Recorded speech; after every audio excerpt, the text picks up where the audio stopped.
اور tooth brush tooth paste وغیرہ یہ نہ کریں، اس کو چھوڑ دیں، یہ بیکار چیز ہے، یہ انسان کو بیمار کرنے والی ہے۔ صبح اٹھتے جاگتے ہی فوراً کسی کیمیکل کو اپنے منہ کے اندر ڈالنا، یہ بھلا کوئی عقل مندی کی بات ہے؟ بیوقوفی کی بات ہے۔ آپ کی زبان سے جو چیز لگ رہی ہے فوراً معدے میں پہنچ رہی ہے، صبح نہار منہ آپ کے معدے میں کیمیکل جا رہا ہے، پھر بیماریاں ہو رہی ہیں تو پریشان ہیں، رو رہے ہیں کہ ایسی خطرناک نئی نئی بیماریاں کیسے آ رہی ہیں، کیونکہ آپ نئے نئے کیمیکل جو منہ میں ڈال رہے ہیں۔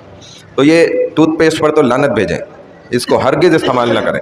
اس سے بہت بہتر تو یہ ہے کہ آپ نا یہ زمین سے مٹی اٹھا کے نا اس کو ہی دانتوں پہ مل لیں، یہ اس سے بہت اچھا ہے۔ لیکن الحمدللہ بہت منجن آتے ہیں، وہ خرید لیں بندہ، کوئی اتنے مہنگے بھی نہیں ملتے۔ ٹینٹونک وہ بہتر ہے، اس سے لاکھ درجے کالا منجن بہتر ہے، سفید منجن بہتر ہے ان بلاؤں سے جو یہ کیمیکل ہے نا۔ یا مسواک کرے وہ تو سب سے بہترین ہے، اگر نہیں خرید سکتا تو درخت سے توڑ لے، نیم کی لکڑی وہ کر لے، وہ اس سے لاکھ درجے بہتر ہے۔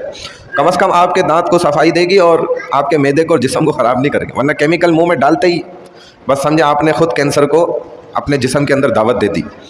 تو مسواک کرے اور صبح اٹھتے ہی نہار منہ اپنا لعاب نکال کے نا آنکھوں میں ڈالے، تو کہتے ہیں کہ یہ آزمودہ ہے، کوئی مطلب اور کیمیکل یوز کیا ہوا وہ منہ پہ تو پھر نہ لعاب ڈالے، وہ تو پھر زہر قاتل بن گیا۔